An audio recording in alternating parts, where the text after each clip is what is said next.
Egaa akkam jirtu kabajamtootaa fi jaallatamtoota maatii chaayinaalii Oro Student gaa arras irra deebuudhaan barnoota keenya histirii kutaa 11ffaadhaa yuunitii 4ffaa paartii isa lammaffaa qabannee dhufnee jirra. Hanga xumura sagantaatti nu faana bu'aan affeerraa keenya gamanumaan gaa viidiyoo laayik sheer gochuu hin dagatinaan isinin jaa jechuudha. Warreen maatii chaayinaalii keenyaatiif haaree taatan ammoo chaayinaalii keenyatti dabalamuudhaan maatii chaayinaalii keenyaa taadhaa viidiyoon gartee akka isin bira ga'utti kallattumaan sabskiraayib gootanii nu hordofuu qabdanii yaada keessanis koomentii bira jalatti naaf barreessaa jechuudha. Wantoota akka isiniif hojjetamu barbaaddanis naaf barreessaa isinin jecha kallattumaan gara barnoota keenyaatti yogguuniif deebinu ammoo paartii lammaffaan gartee yuunitiin afraffaan main features of the medieval ages jechuudha.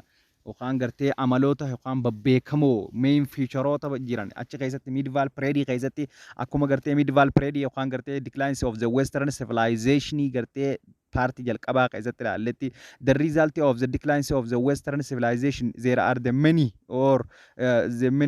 result wantoota baay'ee akka inni qabu bu'aa hedduu akka inni qabu kufuunsaa kollaapsi ta'uunsaa wantoota hedduu akka fide baay'ee isaanii ilaallee jirra. Ammoo as keessatti main featureoota isaanii ilaalla amaloota isaanii ijoo walii ilaallaa. Kanaaf maal jaa jechuudha. Medieval Europe was feudal in it is rural economy yookaan in it is rural economy jechuun yookaan gartee medieval European gartee eega gartee abundant of the city and the town destructions of the civilization in eegate heebood jechuudha. Maaltu dhufe jechuudha. It is rural economy yookaan diinagdee baadiyyaatu dhufe jechuudha. Maalirraa kan ka'e jechuudha. Qotee bulaan baadiyyaatti kute yookaan namoonni qotee bulaadha ta'an kan gartee daldala gaggeessan magaalaa keessatti qaroominni jiru baadiyyaa kute. Kanaafuu diinagdeen isaanii baadiyyaadha jennaan jechuudha. Feudals was a loosely organized systems term ruling in which powerful local lords divided their land holds among the lesser lord. Kana jechuun yookaan feudal systemiitu dhufe. Sirna feudaalaa kan jennuun tokko jechuudha. Sirni kun maali? Loosely organized yookaan gartee organizationii salphaa kan ta'edha jechuudha. Loosely organizationii cimaa kan hin ta'in ruler in which is gartee system yookaan gartee systems of rule baadiyyatti jechuudha. Which is powerful local lordin abbaan lafaa guddaan yookaan great lord kan jennuun sun divided qoqqoodudha. Their holdings among the lesser lord lafa ifii qabu san lafa isaa san gartee qotee bultoota yookaan lesser lord yookaan vaazaalota vaazaal jechuun yookaan gartee lesser lord jechuudha. Great lordin gartee lafa isaa hiruudha jechuudha. Kanaaf in exchanging the lesser lords or vassals is become loyal and give to survive to the great lord. Kana jechuun in exchanging wal jiran the lesser lords abbaan lafaa gadaanaan or vassal jennaan jechuudha. Yookaan vaazaalin jechuudha. Kagartee lafa fudhatu sun become loyal amanamaa kan ta'edha. And give tajaajila kan kennu survive gartee great lordidhaaf yookaan gartee abbaa lafaa guddaadhaaf kan kennu sanidha. Kanaaf feudalismiin gartee sirna yookaan gartee abbaan lafaa guddaan lafa xixiqqoo lafasaa hiruudha jechuudha. Lesser lordidhaaf yookaan gartee great lordidhaaf akka maal godhaniif akka tajaajila isaaf kennaniif jechuudha. Kanaaf maal jenna the times when the feudals developed varied from place to place in it is a practice showed changing over time. Kana jechuun gartee yeroonii fi gartee sirni feudaalaa kun eegalame place to place itti variationii qaba yookaan garaagarummaa qaba differentiationii qaba. Kanaaf gartee adda addummaa qaba jechuudha over time yeroodhaan jechuudha. Kanaaf for instance development of the early 4 centuries in some part of the Roman empires jaarraa afraffaa keessatti where they can see dependency peasant jira colony warreen jennuun colony warreen jennuun jaarraa afraffaa keessatti warreen gartee lafa misoomsan qotee bultoota colony jennuun jira jechuudha. There were not slave gabraa miti qotee bultoonni kun but gave to tajaajila kanan labor for survive tajaajila hojii kanan to their landholders and they could not live their landlords land. Kana jechuun their landholders abbaa lafaatiif tajaajila kanan and they could not live gadhiisanii deemuu hin danda'an. The landlords lafa abbaa lafaa san gadhiisanii warri deemuu hin dandeenye kan gartee gabroota hin ta'in sanii maal jennaani colony jennaan jechuudha. This was a very similar to the surface lords relationship of the middle age keessatti gartee sarfiidha wajjii fi coloniin kun baay'ee wal fakkaataadha. Kanaaf by the Constantine in which of the central and the eastern European serfdoms started it led their western civilization later than in Western Europeans, but it is become more common and harsh and last longer. Kana jechuun by the constructing much of the central and the centrally dabalatee Eastern European gartee sarfidamis started kante later than in Western gartee Western kana boodani but ta'ullee become more common harshidha amala wal fakkaataa fi lasted longidha jechuudha wanni inni wal fakkaatu Raashiyaa fakkeenyaaf yoo fudhanne amma sarfidamiin isidha hanga bara 1860 takkaatti hanga gartee jaarraa 19ffaatti jechuudha adhufe jechuudha baay'ee sirna gartee feudala kanaan bulaa turte jechuudha Raashiyaan fakkeenyaaf isii kaasuu dandeenya jechuudha kanaaf under the medieval rulers feudals economies a lord had manor or several manor qaba yookaan abbaan lafaa maanoroota jechuun lafa baay'ee baadiyyaa viileejii keessatti kan qotamtu maanorii tana baay'eedha qaba lafa jechuudha siistama ikoonoomii tan taate lafa qotamtu maanoriin feudalaa qaba jechuudha kanaaf lafa maanortichaate jechuudha lafa under the medieval rulers feudal economy jalatti lordiin had manor or several manoriidha qaba jechuudha kanaaf the manors lords abbaan yookaan lord states jennaan yookaan gartee qabeenya lordichaati maanoriin was at the center of the medieval Europe's economy da iddoo dinagdee centerii yookaan gartee walakkaa economy jechuudha the economical systems of the western Europe yoo si gaafateen transit manor economical systemin maanoriidha jechuudha it is was self sufficient da isin ammas self sufficient da if geesi manors produced almost everything needed to by its people gartee maanoriidha fi warra isii gartee irra hojjetu sanis guutummaan guutuu isii maal jechuudha wal geesii qabeenyi isii irratti argamu sun nama hundaafuu maal jechuudha sufficiency dha jechuudha kanaaf during the middle ages yeroo kanatti gartee manors is covered most of Europe gartee irra caalaa biyyoota Awurooppaa kana cover godhee jira yeroon fi bara jiddu galeessaa keessatti maalafti manorii jennuun tun jechuudha kanaaf peasants lived and they worked on the manor peasantiin gartee lafa sanii wajjin lived ta jiraata akkasumatti lafa san irratti worked hojjeta most of them were sarfida isaan sun irra caalaan isaanii peasantonni gartee achi irratti hojjetu sun sarfida most of them colony yoo jees not colony is sarfida jechuudha warra achi irratti hojjetu colony dha uzon ta'in sarfida kanaaf gartee warri achi irratti hojjetu guutummaan guutuu lafa san irratti baay'inaan warreen hojjetan eenyu jechuudha sarfida kolonii hojii wal fakkeessee sitti fiduu qaba jechuudha kanaaf kolonii hojii wal fakkeessee si fide beekuu danda'uu qabda jechuudha kanaaf sarfiin fi koloniin amala wal fakkaataa qabanii isaan lachuu gartee gabrootaa sii miti garuu ammoo lafa san gadhiisanii hayyamaan maletti deemuu hin danda'anii jechuudha kanaaf sarfis belong ta'ee jira walitti hidhamee jira to the lords and they could not leave the manor lafa san gadhiisee deemuu hin danda'u sarfichinis akkuma gartee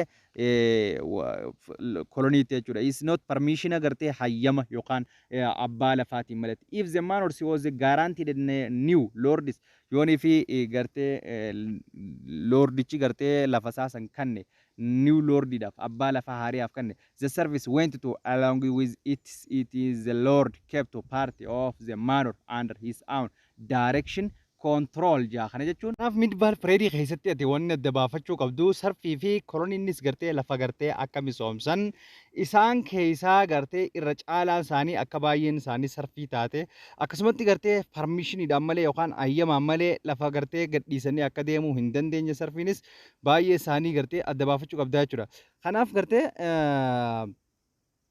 monoring gartee most of the manors their service belong to the land lord and they could not leave the manors with its permission gartee high permission isaatiin alatti gadhiisee akka deemuu hin dandeenye if the manors was guaranteed to new lords gartee new lordidhaaf yoo kande the service went to along with it isuma wajjin deeme yoonif gartee lafa gartee duraan misoomsu jiru tana lafa gartee ammaan tana misoomsu jiru lordii lafa fi misoomsu jiru yoonif gartee yookaan gartee abbaa lafaa haariyaaf yoo dabarsee kanne abbaa lafaa san sarfoota isaa qartee qotee bultoota isaa fudhateetuma isuma wajjin deemaa jechuudha within it isuma wajjin deeman the lord kept the part of the manors under his own control gartee lafaatu jira lafti gartee is directly the controls under the lord jalatti tan jiru tan isaaf misoofamtu lafti sun maal jennaan this land is called the demesne jennaan lafa demesne jennuun directly control under the angel jirte jechuudha Tunis isuma jala jirti garuu ammoo wanni isiidhaaf wanni chirra dalagame yookaan wanni chirra misoomsame oomishni chirra dalagame guutummaan guututti eenyuuf gala lordichaaf gala jechuudha. Lordichaaf gala jechuudha abbaa lafaatiif. This laundries by the unpaid compulsory labors of this serf. Waan takkallee osoo isaan waan hojjetan isaaniif hin kafalin gartee taambara cina takka guutuu irra guddaa isaaf kanneeti qotee bulaan xiqqaa fudhataa miti. Tan ammoo demesneetan jennuun tan guututti waan takkallee osoo irraan fudhanne isa bichaaf. Unpaid kafaltii takkaan alatti kafalaa fi jechuudha. Kannaaf jechuudha qotee bulaan irra dalagee. Kanaaf peezantis also paid to feudal due. Peezantiin kanuma kana qotee bultoonni kun gibira kafalan. Kaayindiidhaan kafalan. Cheese dhadhaa eeg killeedhaan. Clothes waan akka uffata heni deema kanneen akka hani kanneen kanaan kafalan gibira or cash maallaqaan illee to the lord ni kafalan. Besides the peasants paid fees when they used to the lords when press and the fuel meals and the banking over banking even kanaaf gartee yoonii fi gartee waan akka wayinii waan akka pireesii faa wofcoo faa waan akkanaa kana lordichaa qabaa miti yeroo isa kana fayyadamanitti kafalaniitiiti for lordichaaf. Besides when used to go isa kana fayyadamu wayinii fi pireesii faa follow meals and the banking over even is they also repaired yookaan gartee repaired he is the fences to roads and the yookaan bridges gartee akkasumatti tola ooltummaadhaan gartee ozoonii fi kafaltii tokkoon irratti kanneen akka karaadhaa yooniif caccabe dildiloonni riqichoonni adda addaa yooniif caccabe isaan kana hunda hitoolchan qotee bultoonni lords also had legal authority dha qaba ammaas akkasumatti jurisdictions yookaan seera irratti qaba aangoo seeraa irratti qaba over his service sarfoota isaa irratti warra hojjechiifatutu irratti he or his agent could hear cases of crime and the impose money fines and the punishment or hang a serf in cases of seriously crime like a murder. Laal garte waan inni irra qabu gartee mi baay'ee nama gaddisiisanii jechuudha. Kanaaf isaan daleessifata isaanuma kana irratti ammaas aangoo qaba could hurt case of the crime yooniif gartee isaan crime hojjetan yakka yoo dalagatan impose isaan godhuu danda'a. Money maallaqaan isaan adabuu danda'a. Fines money fines and as punishment yookaan ammoo maallaqaan isaan adabuu danda'a yookaan hang fannisuu danda'a. Or in cases of seriously yooniif taate yoo badiinsaa sun cimtoo taate like murder yookaan gartee ajjeesullee hamma danda'utti aangoo lordichi qotee bultoota irratti qabaachuu danda'a jechuudha sarfoota irratti in is the mid-valley rope. In kanaaf mid-valley kanaaf in return for their labors and other payment peasants were allowed to cultivate some of the lands of the man to support themselves and their family isaa deeggaruudhaaf gartee waan return gartee ichirraa waan gartee abbaa lafaarraa hafe oomisha gartee kintaal 30 muree fakkeenyaaf 10 yookaan 5 yogguu fudhate gartee irra guddaa isaaf kanneen irra caalaa ta'achirraa hafte saniin maatii isaatii fi their support to themselves and their is family isaa ittiin gargaara ta'a jechuudha qotee bultoonni gartee waan misoomsan sanirraa jechuudha.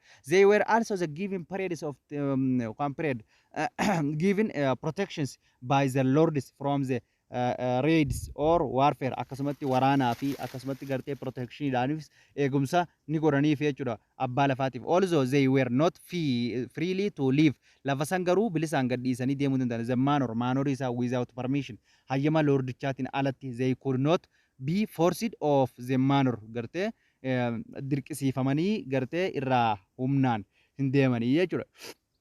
Kanaaf the feudal societies in medieval Europe was sharply divided into two classes.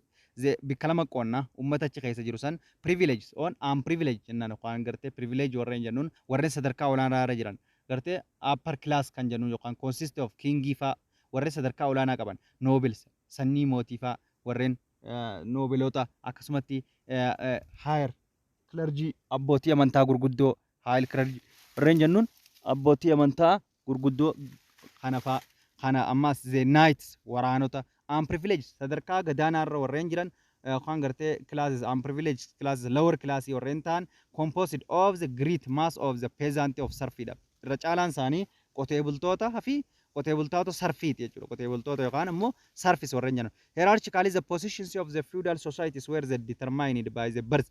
Akkaataan gartee itti wanti kun unprivileged fi privilege ittiin kennamu akkaataa dhalootaatiin. Yooniif sanyii mootii taatee dhalatte ilmoo mootii ati sadankaan ta'e privilege dha. An privilege ilmoo qotee bulaa taatee dhalatte barzii jechuun sani determine barziidhaan lafa kaa'ama. On top of the hierarchy gubbaa irratti kan jiru was the king dha. Isaan hundaa walitti below the king gaditti stood the powerful lord dha. Abbootii lafaa gurguddoodha. Who the planned to alliance of the military survive to in return to the fifth gartee plots of lands guaranteed to them by him. Kanaaf gartee isa jalatti warreen jiran lordidha. Who isaan sunuu planned to the alliance kan qaban and the military akkasumatti ammas san jalatti military survive in return to the fifi warreen gartee fifi qabu jira military survive dhaaf.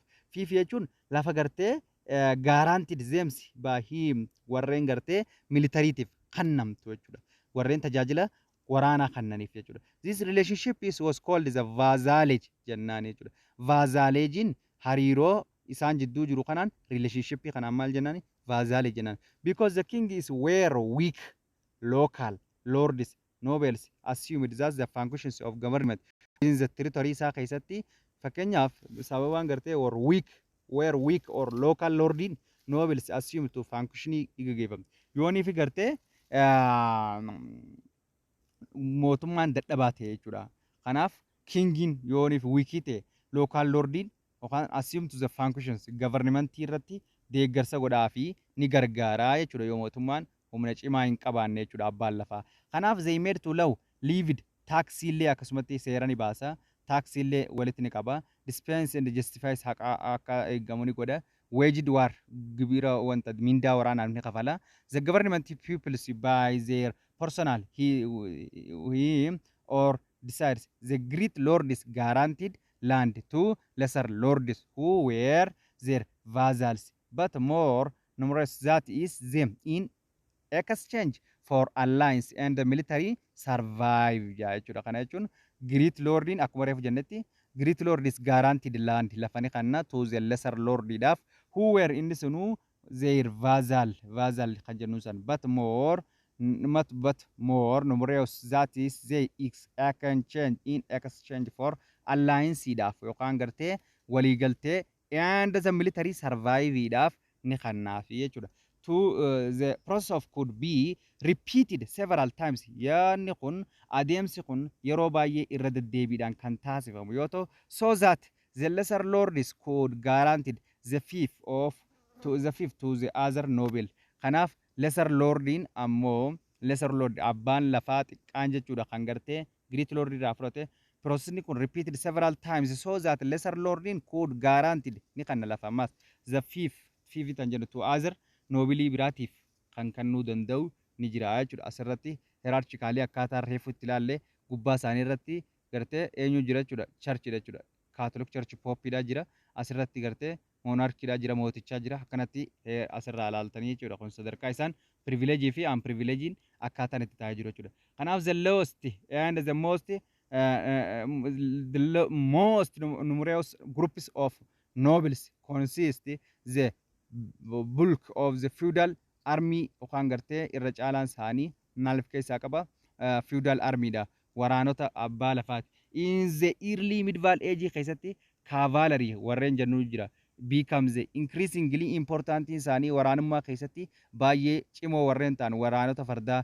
Kings and the great lords needed to men who were experienced at fighting on horseback wearing to armor and the carrying and the shield to lance sphere and words kan jennuun gartee kingin akkasumatti and the great lordin needs to men maal barbaada needed ni barbaada men who warra gartee is experienced baay'ee isaanii cimoo kan ta'an at fighting lola keessatti on horseback duuda gaala fardarra ta'anii loluu kan beekan wearing to gartee armors warreen armors uffata waraanaa uffachuu beekan and the carrying to kan baadhatan shield gaachana lance and sphere kan gartee and sword warreen qabaachuu danda'an waraanota cavalry jennuun ciccimoo kana barbaadan.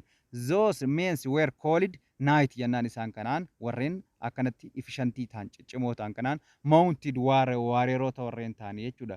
Kanaaf in return for the military survive kings and guaranteed lords gave to land tonight lafani kannaniif kingii fi gartee lordichinis waraanota kanaaf efficiency warreen qaban kanaaf cimeenya warreen qaban kanaaf lafa kannan the land is proved material sources and fortnights to equipment themselves without horse within horse and armors and weapons gartee lafti sun wanni inni kannamtuuf akka inni gartee meeshaawwan waraanaa bitachuu danda'uuf akka gartee equipmentii meeshaa waraanaa san hunda maateriaalota san resources san naayitiin sun akka gartee lafa sanirraa arkachuu danda'uuf kannamtiifi jechuudha. In the medieval age keessatti bara 1350 hanga 1500 night is adapted code of the conduct and the elaborate rulers called cavalry kan jennu kana fudhatanii jiran maqaa gartee cavalry jennuun kana waraanonni.